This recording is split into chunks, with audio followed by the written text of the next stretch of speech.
Hey, everybody. Welcome back to another episode of Build the Culture. I'm Seth Harrison and my co-host, Thomas Hardy, I like in the it. building. Much better. Yeah, there we go. So, Okay. I think we need to do that every time. All right. So you want to start fresh off of that one? No, I mean, we're done. That worked out well. Well, I can't do it any better. So now our cut up is at the beginning of the episode. People they're just not going to know what to expect on any episode. It's going to be different every time. No, but for real, keep them on their toes. I think we've gotten some really good feedback from folks. This isn't our day job, and it's probably a good thing it's not. So, I should keep our day job. Yeah, but no, one of those things was, let's kind of give what we're going to be talking about here in the beginning. So, like, over this episode, really what we're going to shoot for is we're going to call today a story time. So a little bit of, some scenarios that have happened to myself and Thomas throughout the years, on whether it was, a good situation that showed us, hey, this is how you build a good culture on a job site, or how not to build a culture on a job site. Either which way. But, probably go into a little bit of, mental health stuff, because we need to talk about that. We all need that. Don't want to be afraid to talk about it. Let's, nix that stigma. Okay. But not right now. Let's talk. Let's go story time. You want to go first? You want me to go first? You can go first. All right. I think I got I was thinking about this on the way in, on the drive this morning into work, and I was trying to think of a good story, something that would be somewhat interesting to our listeners, but I think I might have one. We'll see. So we like to do lean boards on our job site, and we like to do kind of the lean process with the last planer system and stuff like that. And you know that, Seth. And it's always been kind of hard sometimes to get trade partners to be fully invested into our lean process and our daily huddles and, stuff like that. And daily huddles for us is kind of like where we start the process and where the day gets started, where basically we're building the culture on the job site is. And we have seen it time and time again. We have seen very good things out of daily huddles. Hardly any really bad things out of daily huddles, but it's always been good things that we've seen come from there. And I was doing a job. This was probably 3 years ago now, Seth. And I had great buy-in from the beginning from all my trade partners, all my MVP trade partners, all the people who have been there since the beginning. We had great huddles. It was in the job site. It was right in the middle of the floor. It was a whole floor of a hospital. Right in the middle of it, we had people would beat me to the huddle. It was good huddles. I mean, probably the best huddles I've ever run so far on any job site. And we had a new trade come on. And he was one of the trade partners that we had that, were through the client, through the hospital that we were working at. Like, somebody had been working at the hospital for many, many years and never done a huddle before. Okay. And never wanted to do a huddle after I explained to him and kind of showed him what it was and, all that fun stuff. But it seemed like every huddle he would come for the first week or so. He'd come and, he's kind of that, you could say, class clown in a sense. Like, would always challenge, like, on little stuff, and didn't like really participate except for like challenging other people, and didn't really bring any good information to the huddle itself. Never asked any questions. Never really, I guess you could say, like, participated that well, except for being a negative person inside of the huddle. And, I kind of tried to coach him and get him going and coach him some more and this and that. But I could start seeing the other trades in the huddle that itself, they were starting to get frustrated with it. And it was starting to ruin the whole culture of the daily huddles. And I started seeing other trades like not start coming to the huddles. They were coming in late. They were doing stuff like that. So finally got to a point to where this other trade partner like stopped coming to the huddle. The one that was causing all the issues in the huddle, he just stopped coming altogether. And he was, not one of our main trades, but he's another big part of the project itself.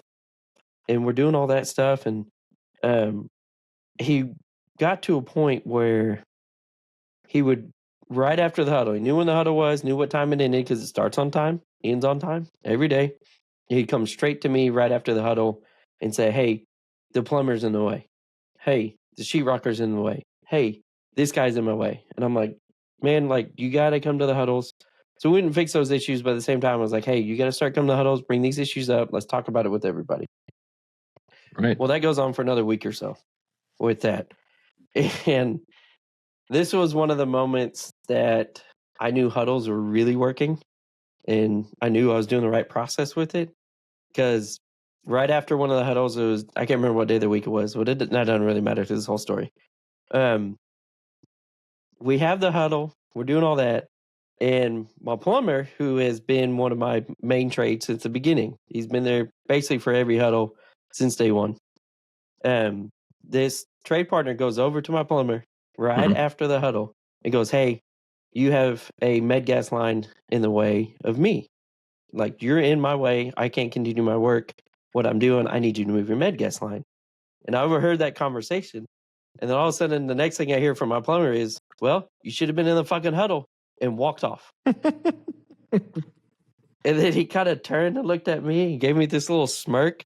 And I didn't want to give him the thumbs up, but I kind of was like, gave him the thumbs up a little bit. And so after that, he didn't last too long on the job site, because then I started realizing, hey, like, he's kind of cancerous to everybody that's there. Wasn't working out. So I ended up reaching out to his company and ended up getting another person there who would come to the huddles and who would, bring problems and do what we need to do in the huddles. And it worked out good in the end. But there for a few weeks, it was a little rough there for a few weeks with our daily huddles. But something I really, really learned from that, and I hope some people listening might kind of take this from that, is I've seen this on a couple jobs too, is where you have a foreman for one of your trade partners and they are not participating in the huddles like you need them to be. And it goes back to the saying, you got to find the right person for the right seat. Right. And if you don't have that right person in the right seat that wants to be there for the huddles and wants to be there participating and doing all of that, like, you need to find a way how to get that person out and then get the right person in. I huddles.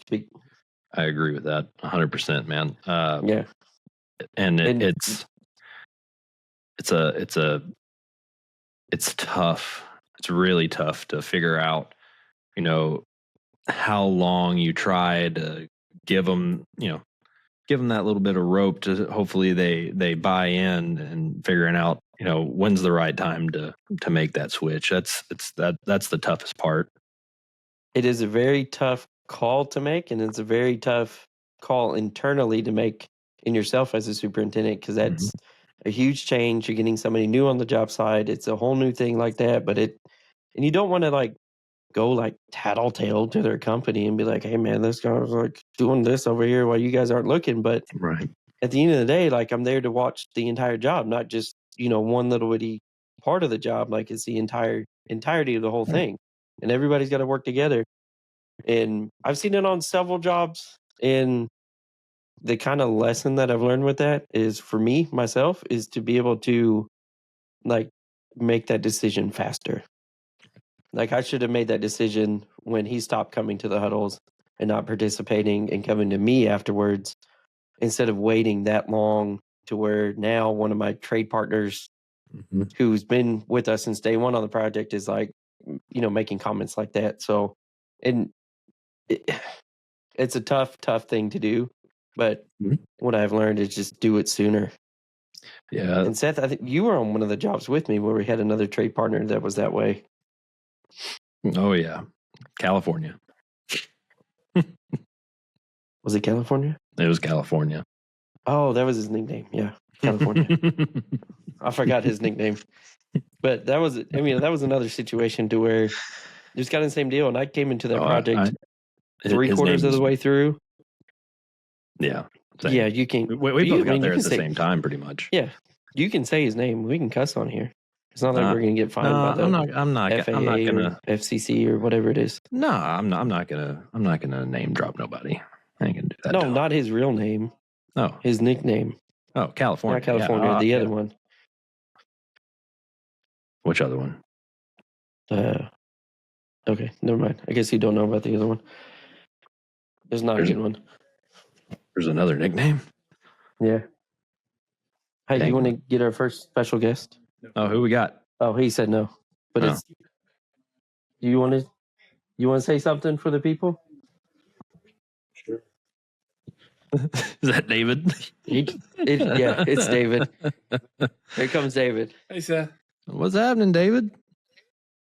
I don't know if you can hear. Coming in to do my weekly report for this gentleman. We got to take off the hard hat. Yeah.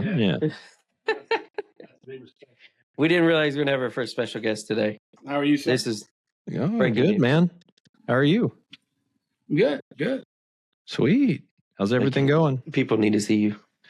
It's going good. I'm trying to keep up with these young people. What are you talking about? You can outrun all of them. Maybe in my youth. Metaphorically. True. And intellectually. Hey. How are you? Hey. How are you? Man, I'm making it, man. I'm still waiting for my next project to start up. Whenever that'll be. That's always exciting. Oh, yeah. I mean, do you know what it is? No idea. Can't even prep for it, can you? Nope. Just going with the flow, helping out where I can. I understand that. Congratulations on you and Thomas doing this lean thing. No, we're not going to call it a lean thing. Your lean. It's not a gig. What is it? The build a culture thing. Podcast. Yeah, podcast. Yeah. All the cool kids are doing it now. Yeah. I listen to a few podcasts, but that's over my head. I'm a little on the old school side. Yeah, we're still figuring it out. So, all right, I'm gonna give it back to you, young guys. Cool. All right. Nice to see you. Well, thanks for being on, David. You can be as loud as you want back there. See, first special guest. And like we said in the first episode, you never know what's gonna happen. Never know what's gonna happen. Residuals. We ain't making no money off of this. I think I got a couple of quarters in my pocket. I'll give you. Oh man. So where were we?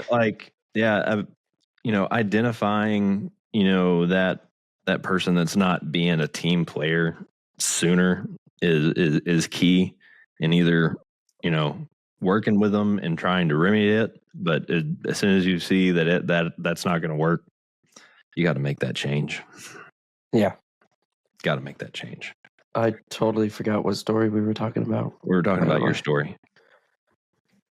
Oh. Trade partners not. Oh, we were talking about the trade partner story. A trade partner not being a team player.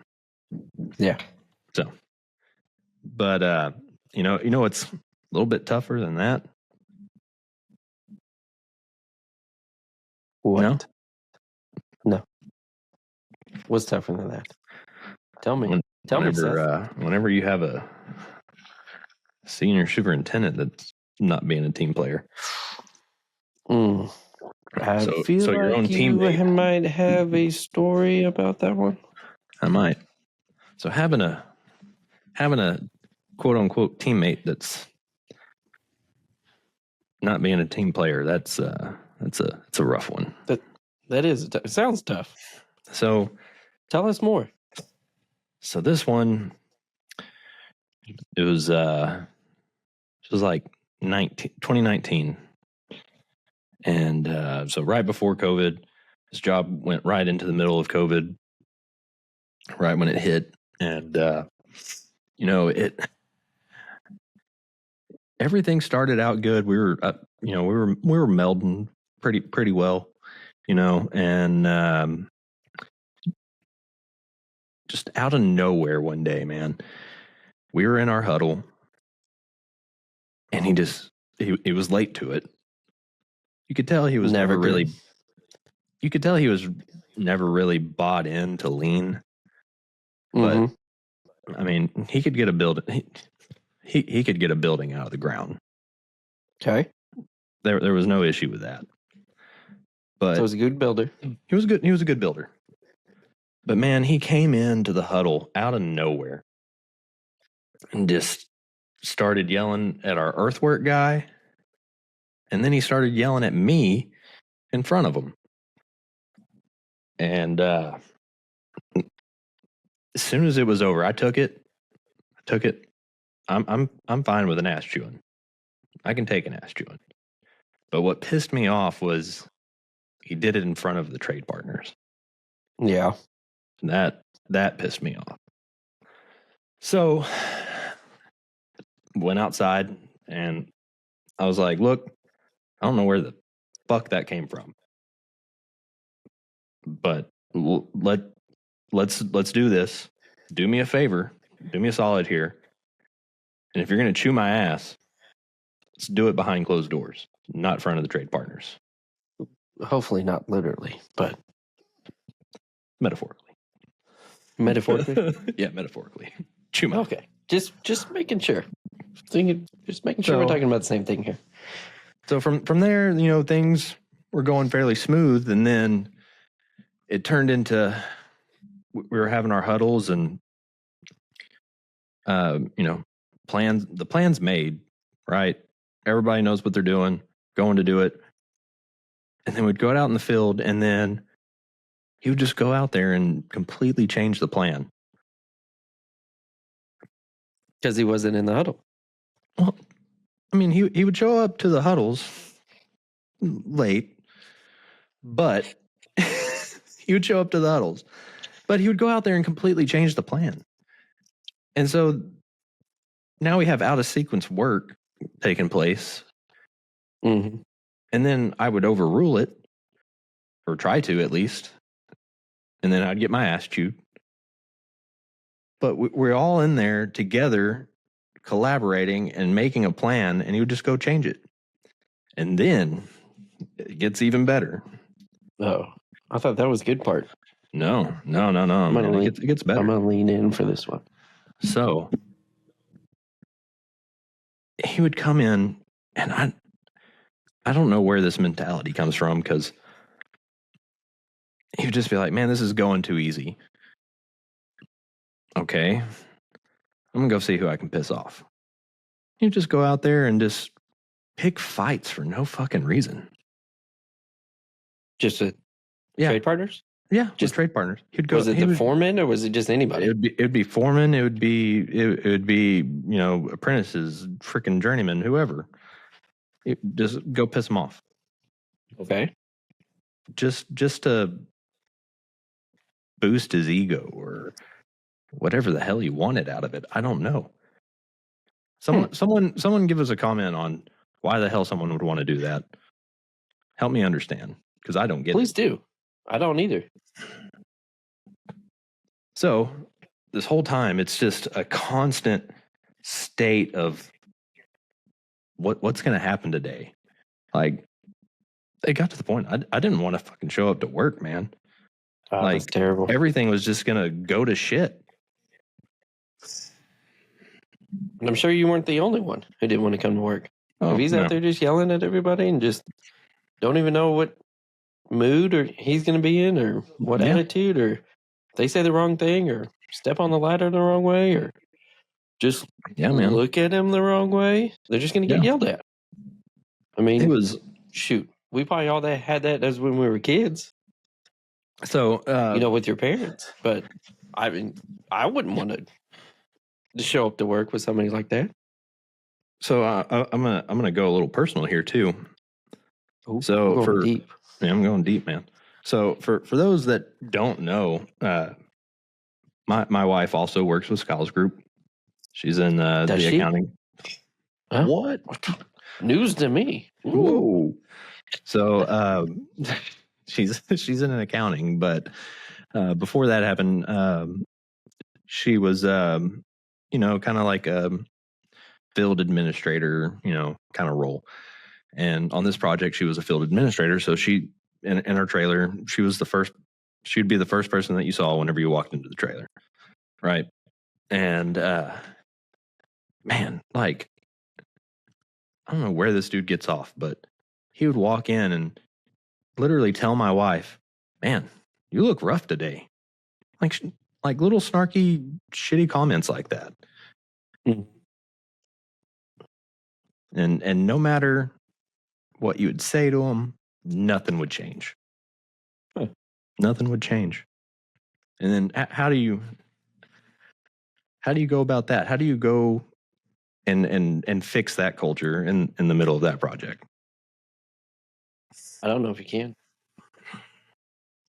It almost sounds like this is I mean, you could almost tie it to like a mental health issue.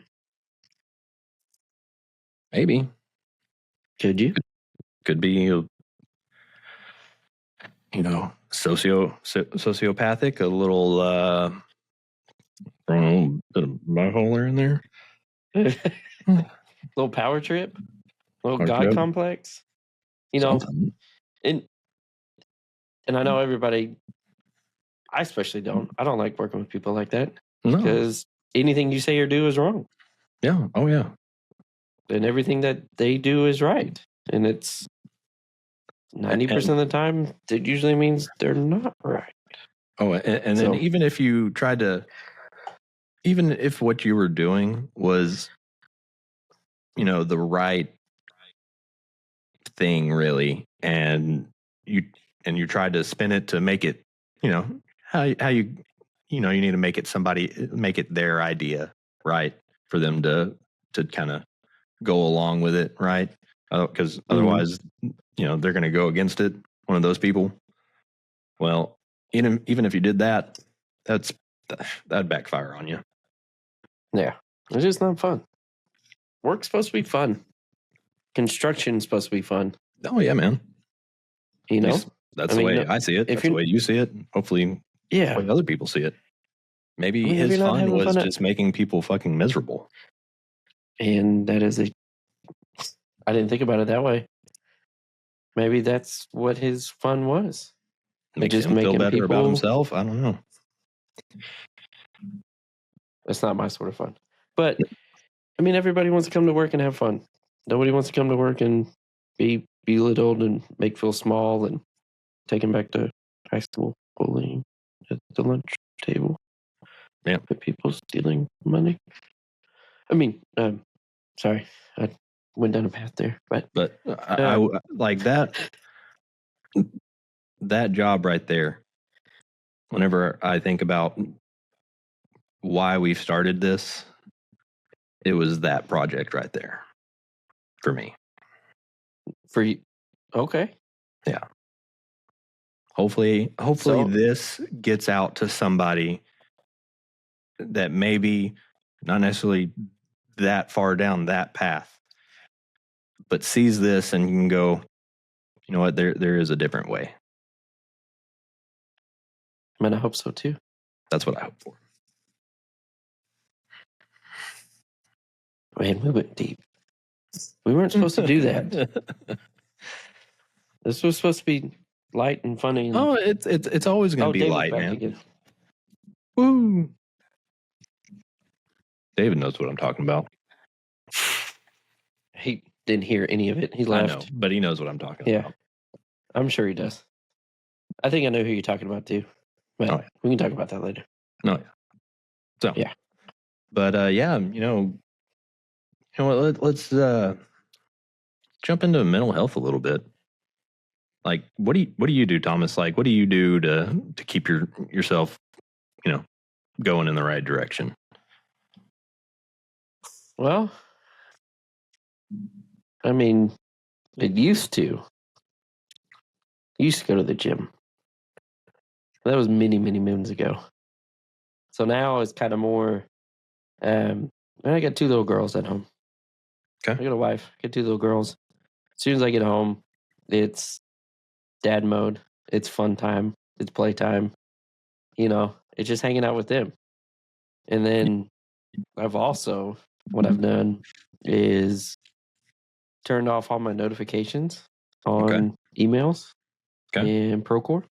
So once it hits a certain time of the day, which is like 2:30, 3 o'clock in the afternoon, I don't get any more notifications for emails. Okay. And that goes all the way until 5 o'clock the next morning. And I don't look at them. Well, after 2:30, I look at them until I leave for the day.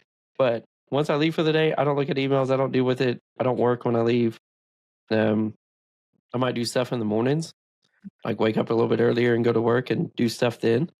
But there used to be a time, I'd work all day, go home, and then work again for another 3 or 4 hours and do it constantly. Oh, yeah. But I've had to get away from that just for mental health reasons. Because what I would do, go home and do that. You open up a beer, and then you open up a second beer, and then you open up a third beer, and the next thing you know, 4 or 5 beers deep on a Tuesday night for no reason. Yep. And then you got to wake up and go to work the next day. So I've been there. I've had to change some things with that on that end, but I feel like my mental health has gotten a lot better over the last, 4, 5, 6 years. This industry's tough. It's not easy. It is, and it really helps out when you have a good company backing you up and making trying to do what they can to make those changes and help. That really helps. Very true. When you have the backup within your company. Yeah. And I definitely say we do. There's been a huge push over the years to bring that to the forefront and get us on the right track. We've been doing a good job. There's a reason why I'm still here. Oh yeah. One of the many reasons. But for me, I do go to the gym. That's my frustration outlet. Mm-hmm. Like whatever happened that day, I go to the gym, and whatever pissed me off, that's where I go take it out. But after that, I don't have any kids. It's just me, my wife, and the fur kid. I know that's going to trigger some people.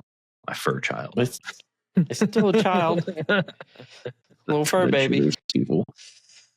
But just getting to love on them whenever I get home. That's all I need, man. Yeah. That and the gym. Just spending time with the family, man. That's the best. Can't beat it. No, absolutely not. So, see what? Well, today's what, Wednesday, and we still haven't done LCI yet. So I guess we plug that one more time for all those people. Oh yeah, we probably should. Yeah. Hey, LCI. Hey guys, we're presenting in San Diego, October. I think it's 23rd. 22nd. Is it 22nd or 23rd? I don't know. Look it up real quick. We're really good at this. But we're presenting on Daily Huddles in a live lab. 23rd. We probably said the wrong date 23rd. In the first episode. It is October 23rd at 1:30. Just say 1 o'clock. Be there early. 1 o'clock. Be early. It's fine. Come at noon. Skip lunch. Live Lab 2, San Diego. Yeah. Can't remember the venue's name right now. Like I said, we're really good at this. But yeah, it will also be posted on their app and probably website about a month after. Oh yeah. So there's always a way to see it after the fact. But no, we really hope to see everyone there. Thomas, by the way, we got a couple of events we got to go to. Sorry, I haven't told you yet. Oh. Happy hours. Sounds like fun. Yeah. Happy hours? Yeah. Free food, free beer. I'm down for that. Yeah. I'm down for the free food. You can't beat that. Nope. So, but yeah, super excited about that. Little nervous. What about you? Be all right. I mean, I think the nerves come from it being exciting. I mean, it is exciting. It's but exciting. I'm not like nervous. Huh. I'm more nervous about what I'm going to wear. Because we didn't make T-shirts like we said we were going to do. I think we still can. We have time. Ooh, our hats are going to be ready tomorrow. Oh, just in time. See, there we go. Not nervous anymore. I know what hat I'm going to wear. Yeah, that's all that matters. As long as you got a hat, you're good. Yeah, that's all I need. It could be butt ass naked. As long as you got a hat, you're good. That's all I need. I don't think they'll let me in if I did that, though. I don't know. It is California, though. So you can do what you want in California, right? I don't know. I've never been in California. That's the way I mean, that's kind of like what that's like how I visualize it. It just feels like you can do whatever you want in California. Sounds about right. That's what I hear on the news. Yeah. That's what they tell me. You can do whatever you want to over there. If you can't do whatever you want in California, just let us know. Let us know in the comments. Put in the comments. Yeah. More comments, the better. Yeah. That's how we get more views. Just tell us your whole life story in the comments. So Monday, you're going to be there Monday, right? Yeah, I'll be there Monday. Right. Not this Monday, but Monday the 20th. Yeah, no, not this Monday. Yeah, not this. Well, that's the 21st. 21st is Monday. Monday the 21st. Yeah. So whenever we're there, I think we've already agreed to this, but we're gonna record an episode somewhere in San Diego, right? Ooh. I think. Put in the comments. I swear. Where's a good spot in San Diego to record a podcast? Yeah, obviously we're not going to have like our equipment, and we'll be side by side, so it won't be split screen. So you're like stuck with us all on one screen. But yeah. So I get to meet you in person for the first time ever. I wasn't ready for that. We almost, if you would have kept it going, we would have had that going. Make people think that we never met each other in life. Worked at the same company for, how long you been with us again? 8, 7? 7 yeah, but years? 8 years, 7 years next month. I don't know. 7 years. They'll post it on LinkedIn. Been working together for 7 years. Sometime, and I'll find out how many years I've worked here. Each other. Yeah. Never met each other. Not even one time. Not one. Not never. Not never met your one wife single either. Company event. Nothing. He didn't even know my wife worked here. Yeah. Deuce. I'm finding out a bunch today. God dang. Okay. Well, the next thing we got to figure out. We had trouble ending this last time. Oh, dude, I already know how to do that. How? On the next episode of Build the Culture. Just like that. What are we doing on the next episode? We're not going to tell them. They don't get to find out. It's a teaser. No. It's a super teaser. I like that. And guess what? I'm going to leave this in.